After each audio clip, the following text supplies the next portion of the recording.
Okay, today we're sitting down with Jim Cook, retired Command Sergeant Major, U.S. Army. Good to have you here, Jim. Thanks, Howard. Appreciate it. Great. Could you give us a little background?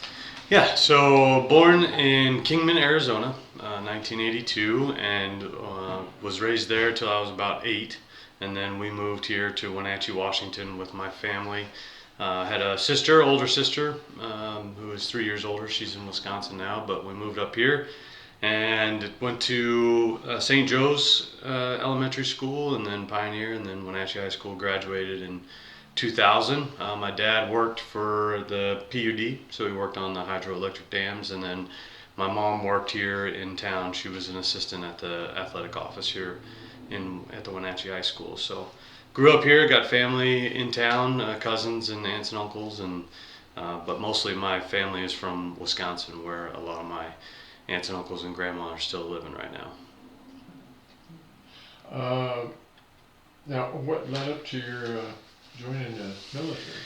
Well, so my dad was very influential in my service enlistment. At least we went. It was about May, April time frame in my senior year, and he asked how many college applications I put in, and I hadn't put in any. And he said, "So what are you gonna do?" And I was like, "I'm not sure. I don't know if I want to go to school." And he said, "Okay, well, let's go." And so we went over to East Wenatchee. We went into the recruiting station and went straight to the Marines. And we had a conversation in the Marine recruiting office, and my dad said, "Nope, you're not going to go in there." And we walked over to the Army, and Good choice. yeah, and joined the Army as a between because I wasn't 18 yet, so I couldn't sign up. So I did the delayed entry program. That's what it was called, delayed entry, and then went in, signed in October 11th of 2000 to go into the Army as an infantryman, as an 11 Bravo. So my dad basically said, "Hey, if you're not ready for college, you're not going to stay in my house. So let's figure out what you're going to do." And that's how it all kind of started. And I think it was good because I ultimately, when I was growing up, and I could still say that I want to do it, but I wanted to be a police officer. So that was one of the big things, that go and get some military service, go and get some discipline, that kind of thing, and then Sure. pop out and then come back to Wenatchee or wherever and be a police officer. So that was my going in plan. Now, how many years? I did 22 and some change, so 22 and about 5 months there. I had a reserve year. I got out in 2003, and then I was going to college for criminal justice at Eastern, and so I was in the reserves for that time, so that didn't necessarily count. So did 23 total service. It went down to about 22 and 4 months or so. Well, Command Sergeant Major, man, that's top. That's the man. That's That's it. top of the heap. Right there. That's it. Yeah, I was very fortunate to get through the ranks and get some great leadership positions and have great leaders around me to support me to get to where I got. So.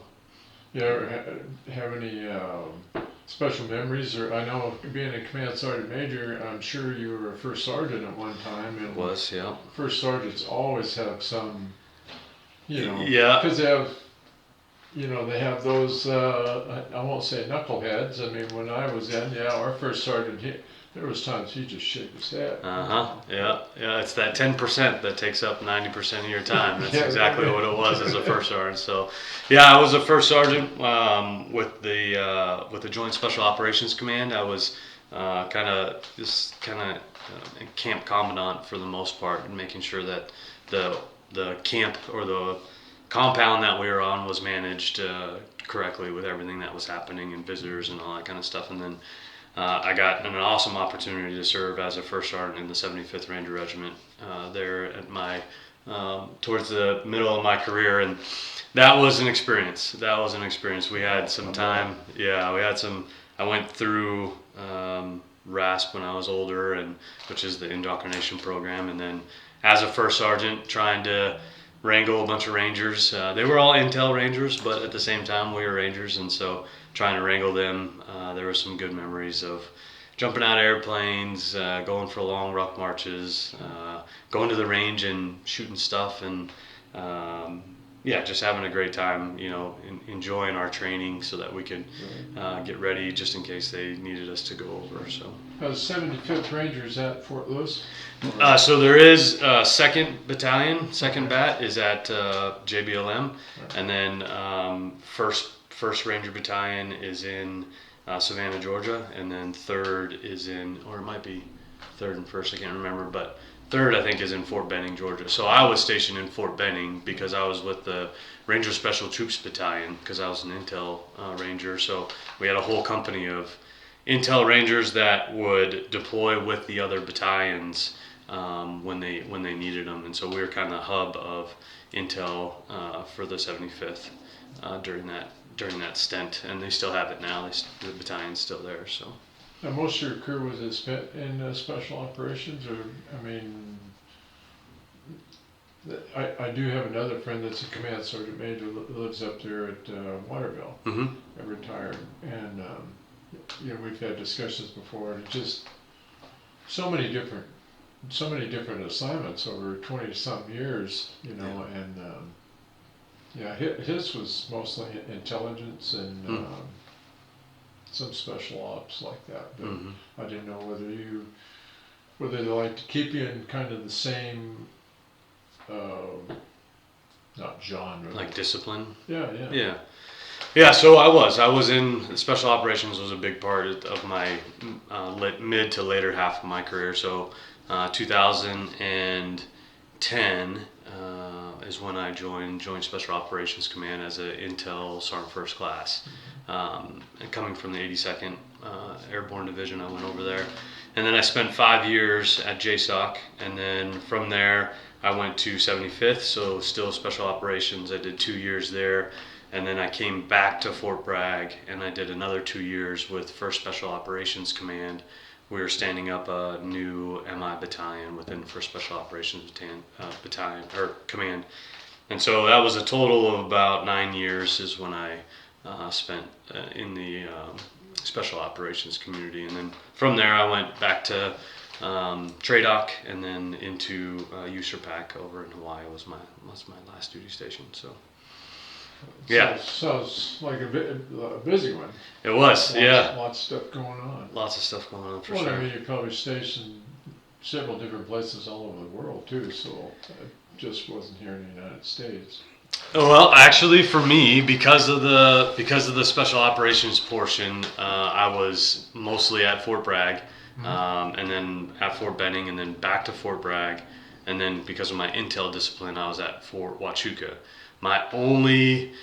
Which is in Arizona, my only considered overseas assignment was Hawaii, which is still the United States. So I never got to serve. I did visit, but I never got to serve in like Korea or Japan or Germany or Italy or anything like that. I did visit those countries, but never was stationed there. So kind of a weird career path, but I always kept on bouncing back to Fort Bragg or Fort Huachuca due to my discipline. So.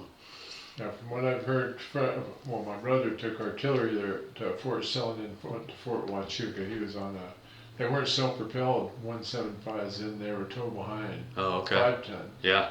And, he loved Fort Huachuca. He says every rattlesnake in the place is at Fort Huachuca at one time or the other. That's true. And, he says it's just a garden spot, Arizona. Oh, it's amazing. Yeah, it's amazing. Had 2 of my kids there, and that'll be a place that when the kids are out of the house, that's what we'll be doing. We'll be driving our recreational vehicle or our RV down that way and go through Tucson and then go through Texas and over to Georgia and see friends along the way at all the different spots. So that's what we're Kingman, that's a nice place. I mean, I think when I worked at the Forest Service, they one of the aviation companies that worked down there had tankers at Wenatchee who were based. They had their company in Kingman, Arizona. So and they had their DC-6s and 7s down there. Of course, it's a good place in the wintertime to do maintenance and store. It's nice and dry and no humidity. No rust. Yeah. It was a beautiful spot. We've been back a couple of times, but still, a nice place to visit every once in a while when you're driving through down there. So, yeah. So after your service, I mean, were you already married in the service, or did you get married afterward? Yeah, so 2004 is when I was married. So I got, like I said, 2003, I was active duty, got out, went to college at Eastern at Cheney, Washington University, met my wife in between that, 2002-ish, 3-ish, and then we got married in 2004. As I was being activated to go be a drill sergeant at Fort Huachuca. So I was a drill sergeant for AIT there for 3 years. Oh, was that was cool. Now there's some stories on that are pretty funny. Yeah. I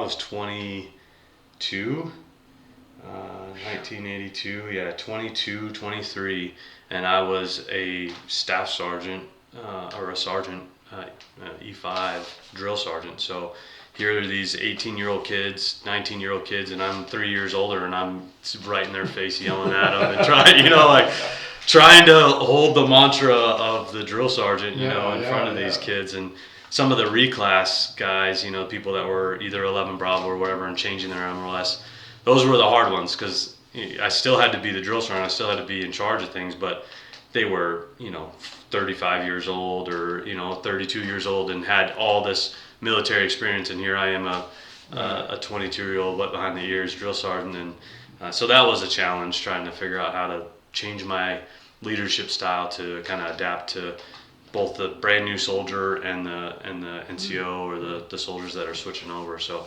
but I think and my dad and I had talked about that assignment. That was probably the most influential assignment that I had, because I had to adapt and lead individuals that were either more experienced than I was, smarter than I was because they were, went to college and they kind of had some life experiences and stuff.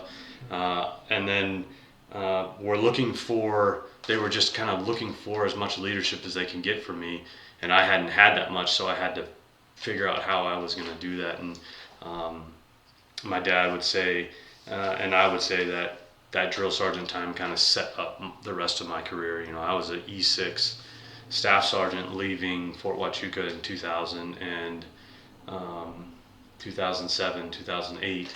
So 8 of my years as an 11 Bravo, and I was a staff sergeant, and then from then it went super quick. And when I switched to Intel, I was picked up right away to 7. Within 2 years, I was picked up for 2.5 years, I was picked up for 8.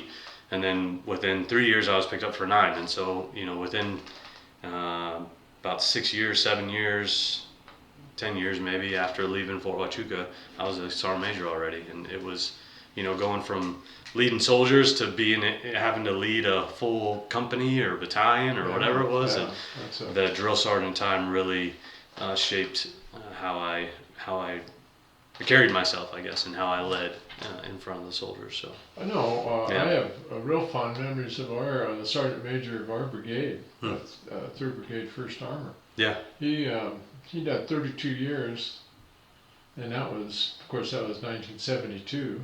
Mm-hmm. And that was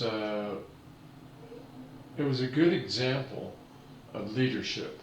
I've been told that there's bosses and there's leaders, mm-hmm. and there's a big difference between it. Huge. And he definitely he commanded respect with respect, and he was.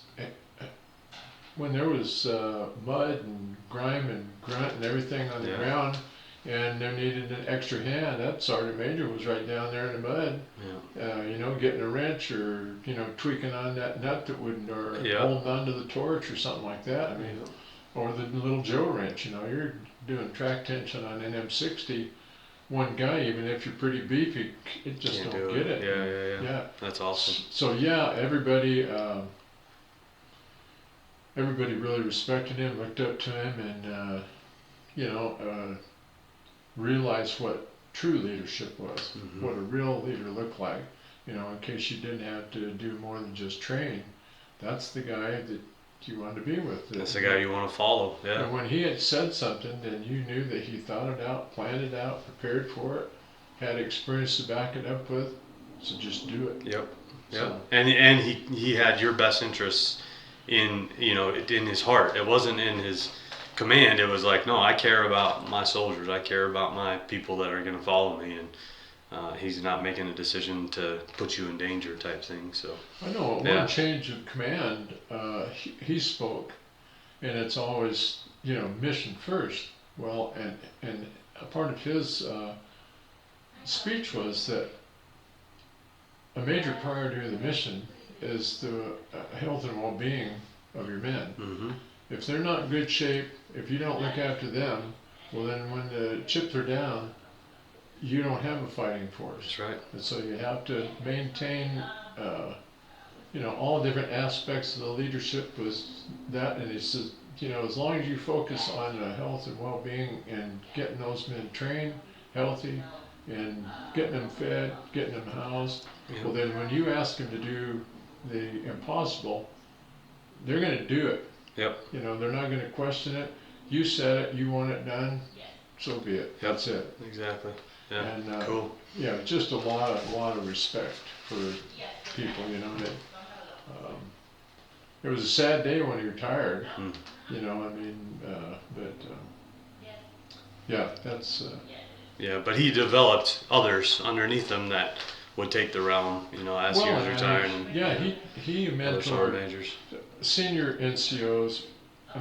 Run on down to Bucks, mm-hmm. And even the Spec 5s, even though they were specialists, they were still an E5. That's right. Didn't make a difference to him. He said, just because you're wearing that shield with that little thing on top there doesn't mean you're not in the leadership. Yep. You're not in front of other kids, That's in front of other soldiers, Because what you're doing, they're watching. Mm-hmm. It doesn't make a difference whether you got 3 stripes or you got that. They're watching you, so you have to maintain your esprit de corps. Yes, I agree. And to him, esprit de corps is just not words. It was, he said that's something in there. Mm-hmm. So. Yeah. But that, is anything else you want? Well, yeah, you got what, 4 kids? Got 4 kids, yeah. So, we have got a college graduation tonight for my oldest, Ben. He's graduating with his AA. He had his high school diploma, or his high school graduation a week and a half ago now, so he's getting both on the way out, and then he's going to WSU, so that'll be good. And then I have a daughter, Sierra. She's junior. She's about to be a senior. So, and then Braden is my youngest son. He's about to be a freshman at high school, so he'll be at Wenatchee High School with me. And then Liliana is my youngest, and she's about to go into 6th grade. So, yeah. So I got them all. What do you do at the high school, Jim? So I'm the Air Force JROTC para instructor. So I'm a para pro, and I work with the other senior enlisted, Larry Nahalea, who is retired Air Force guy, and we lead a class of about 100 kids this next year. It's going to be about 100 kids, and separate periods. They come in 30 at a time or 20 at a time, and our whole focus for the JROTC is to develop citizens of character. And it's not a recruit for the military. We can't do that. It's not all I do is tell war stories. We don't do any of that. It's trying to get them responsible for, being on time, being in the right uniform, and being ready for class. And then we put them into leadership positions so they can figure out how to lead their peers in, different classroom environments and things like that. And we do PT with them. We have different events that we do, color guard and all that kind of stuff. So it's. Well, that sounds like an interesting program. It's pretty awesome. Yeah, it's pretty awesome. That sounds like that might conflict with some of the current curriculum that's being taught. Because it's teaching responsibility and. Mm-hmm. But, we're definitely holding them to the accountability portion. Homework and. Being on time, having their uniform, all that kind of stuff is probably the biggest thing, because once you get out of high school, your employer doesn't care that your tire went flat, you were late, and if you do it multiple times, guess what, you're going to get fired. So don't give excuses. Make sure you plan to be there on time, or have a contingency. You know, if your car doesn't work, ride a bike. You know, or take the bus or whatever. So I was planning for the flat tire, and if I got there early, I'd drink coffee. there you go. Yeah, You know, and just hang out and talk to I'm a people. flat tire. Yeah. Now, So. Alethea, you know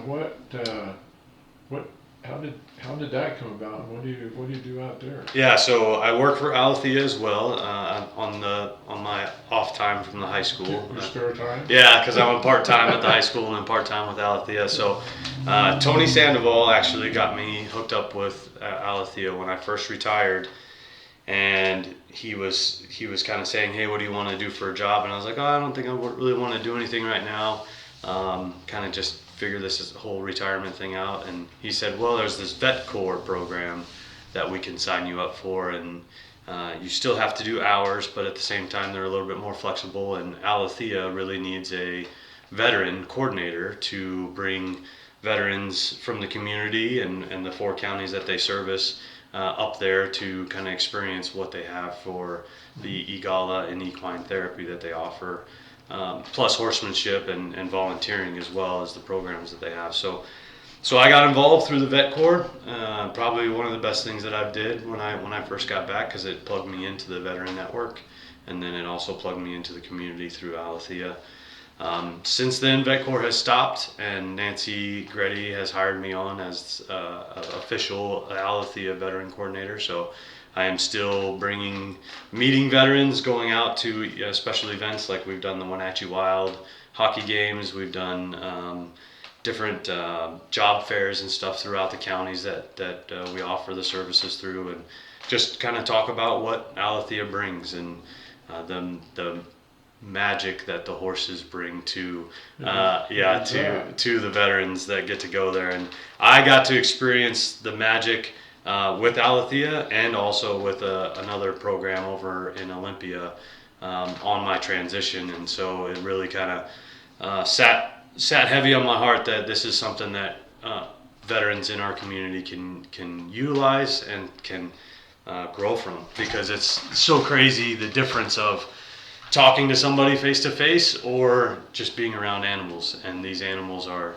a special breed to kind of bring stuff full circle, and the veteran really gets a different experience, you know, because in the military the therapy that we get is needed and warranted and all that kind of stuff, but some of the times you can't necessarily express everything you want to, because you're still active duty. You're still, you know, you're kind of hold back a little bit. And with the Alethea and the horses, there is no hold back, and the horses will know if you're holding something back, and they're going to pull it out of you. So it's pretty amazing what they can do. No, exactly. Yeah, it's pretty amazing what happens during those sessions. So yeah. Well, is there anything else you like to? So I think one of the things that I would like to say is everybody that has served has signed a dotted line saying that they would defend this country and if at all costs, you know, give their life for this country to save the people that live in this country, our families and things like that. And I think that if you are a veteran, or if you know of a veteran that might need some support or might need some assistance, then get that veteran to plug into the network, either through, you know, the VSO here in town or through any of the organizations, the Wenatchee Valley Community Health downtown with Heather Hill, or Alethea or whatever. But there is people like you know, other veterans like us in town that doesn't have to be from a specific era, doesn't have to be a specific age, you know, it doesn't even have to be male, female, but the hardest step and the step that has to happen, the first step that has to happen is you have to go out and try to find it. Nobody's going to come into your house and say you need help. You have to step out of your house and say, okay, today's the day I'm going to go online and sign up for this class, or today's the day that I'm going to go and visit Tony or John or Anna or whatever, you know. But you have to make that decision to make that happen. And then once that happens, the the oyster is open. Like there is so much out there, you know, through veteran community support that you can get plugged into, but we can't get to you unless you ask for it. Ask for it. Yeah. So that's what stand up and take that first step. That's right. Yep. Yeah, you got to have the courage. You know, you had the courage to defend this country and fight for my family and your family, and now we're here for everybody. You know that did that. So. And I think the people who've done it though, they know it's not easy. You know, and you have to, just like Alethea, I think you have to believe. Mm-hmm. Even though you're having experience, you have to believe. You have to remain focused on what you're there for. What do you want? What is your intent? What do you want to accomplish for yourself or for the people that love you? Mm-hmm. Wife, children, family. You know, it's just not really about one person. It's about all the people around you and yourself. And once you stand up and have that courage and put those, you know, you just put one foot in front of the next, and if they're baby steps, hey, you're going forward in a positive, constructive direction. And it may not get easier for a while, but then all of a sudden you're starting to see a little more light, and you're starting to feel better about it. And things are gonna get, they're gonna pick up. You know, you just have to believe it's gonna be that way and work toward it. And yep, exactly. Yep, I would agree. Always tries to stay positive, because the negative thoughts don't help out anything. So staying positive and knowing what you want to get to and knowing how you want to live your life, and working towards that is a big deal for a veteran to take that step. Looking forward, so looking back. Yeah, you know, that's right. You can always look in the rearview mirror, but I mean, it's just the same old stuff. Yeah. All that new stuff, all that new horizons right out in front of you. All you need to do is go for it. That's right. So, agreed. Yeah. Well, Jim, I appreciate you coming in. Yeah. This was a wonderful chat. Well, thank you very much for having me. Yeah, it's great. Thank you. I appreciate what you're doing too, Howard. Thank you very much for doing this. We're all going to help each other, don't we? Yeah, that's right. There we go. Yeah. Well, thank you again. I appreciate that.